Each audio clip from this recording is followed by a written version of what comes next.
মোটরসাইকেলকে যেতে গেলে কি তার উপরে ড্রাইভার চাপতে হবে, তবে গাড়ি চলবে। ঠিক সেই রকম এই মনুষ্য দেহেরও এতটুকু ক্ষমতা নেই যে ও এক পা এগিয়ে যাবে।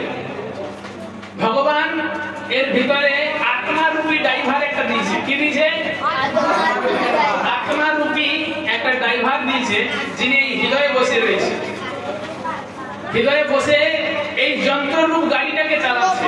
আমি যে কথা বলছি এই আত্মাই আমাকে চালাচ্ছে। আমি হাত নাড়ছি আত্মার জন্য।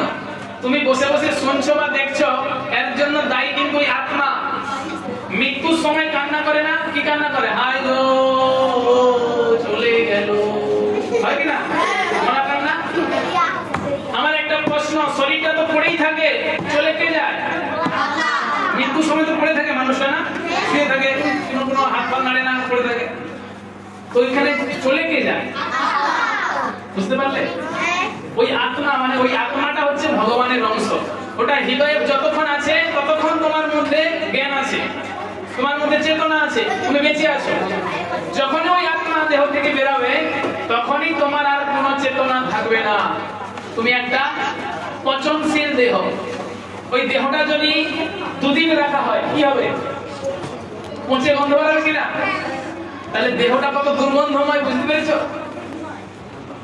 যে দেহকে আমরা এত ভালোবাসছি, মৃত্যুর পর এই দেহকে একদিনের জন্য কেউ বাড়িতে রাখবে না, বলে একটা তাড়াতাড়ি নিয়ে যা, শ্মশানে দিয়ে পুড়ে দিয়ে, হ্যাঁ কি না? তাহলে সেই দেহের প্রতি কেন আমরা আসক্তি করব, আত্মার প্রতি না করে? দেহকে খাওয়ার জন্য ভাত মুড়ি দিচ্ছি, কিন্তু আত্মাকে খাওয়ার জন্য কি দিচ্ছি? আত্মাও খায়। আত্মা কি খায়? আত্মা ভগবানের নাম যদি কেউ করে, সে আত্মা সেটা নিয়ে পুষ্টি হয়। কেউ যদি ভগবানের নাম করে, ভক্তি করে, ভগবানের সেবা করে, ওই কর্ম দিয়ে, ওই সেবা দিয়ে, ওই নাম দিয়ে আত্মা পুষ্টি হয়, আত্মা পুষ্টি হয়। সেই জন্য হরিনাম করলে আমরা মনোবল বৃদ্ধি পাবে, আত্মায় শক্তি পাবো, মন একাগ্রতা হবে। এখন মন চঞ্চল, পড়তে বসলে মন ওদিক ওদিক যাচ্ছে, সারাদিন বই নিয়ে বসে আছে, কিন্তু মনের একটা পড়া মুখস্থ হচ্ছে। কারণ কি? মন আপনার বইয়ের মধ্যে নেই, মন ঘুরছে। শাস্ত্র বলছে মনকে, চঞ্চল মনকে যদি নিয়ন্ত্রণ করতে হয়, ভগবত গীতায় 6:35 নম্বর শ্লোক ভগবান বলছেন, শ্রী ভগবান উবাচ অসংশয়ং মহাবাহো মনো দুর্নিগ্রহং চলং অভ্যাসেন তু মন্তেন বৈরাগ্যেন চ গৃহ্যতে। 6:35 নম্বর শ্লোকে ভগবান শ্রী হরি বলছেন, হে অর্জুন, যদি মনকে নিয়ন্ত্রণ করতে চাও, যদি ভালো পড়া মুখস্থ করতে চাও, যদি ভালো স্টুডেন্ট হতে চাও, ভালো ছাত্র হতে চাও, মন নিয়ন্ত্রণ করার আগে দুটো জিনিস করবে। কি কি? এক হচ্ছে অভ্যাস, আরেকটা হচ্ছে বৈরাগ্য। তখন অর্জুন বলছে, প্রভু অভ্যাস কি? মানে কি অভ্যাস? কিসের অভ্যাস? তখন বলছে ভগবান, আমার নামের অভ্যাস। কেউ যদি প্রতিদিন পড়ার আগে 1 মালা বা 108 বার বা 2 মালা 216 বার যদি কেউ এই হরে কৃষ্ণ মহামন্ত্র জপ করে, তাহলে তার অটোমেটিক এই মন্ত্রের মাধ্যমে মনটা নিয়ন্ত্রিত। কি হবে?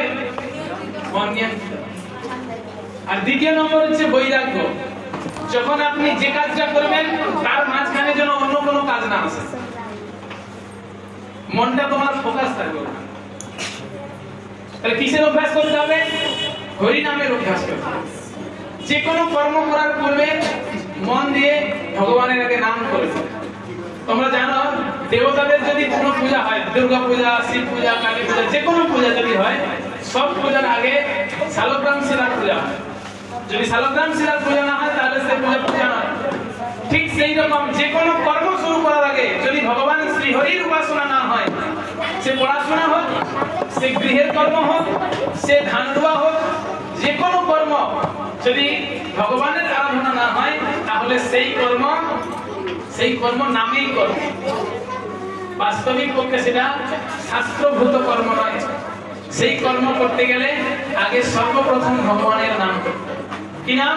সবাই বলো, হরে কৃষ্ণ হরে কৃষ্ণ হরে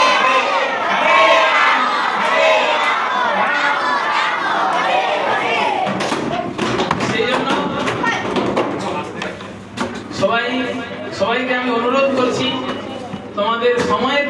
থেকে তোমরা খেলাধুলা করার বয়স, এখন খেলাধুলা করছো। যখন তোমরা সময় পাবে, ফাঁকা পাবে, ভগবানকে ডাকবে।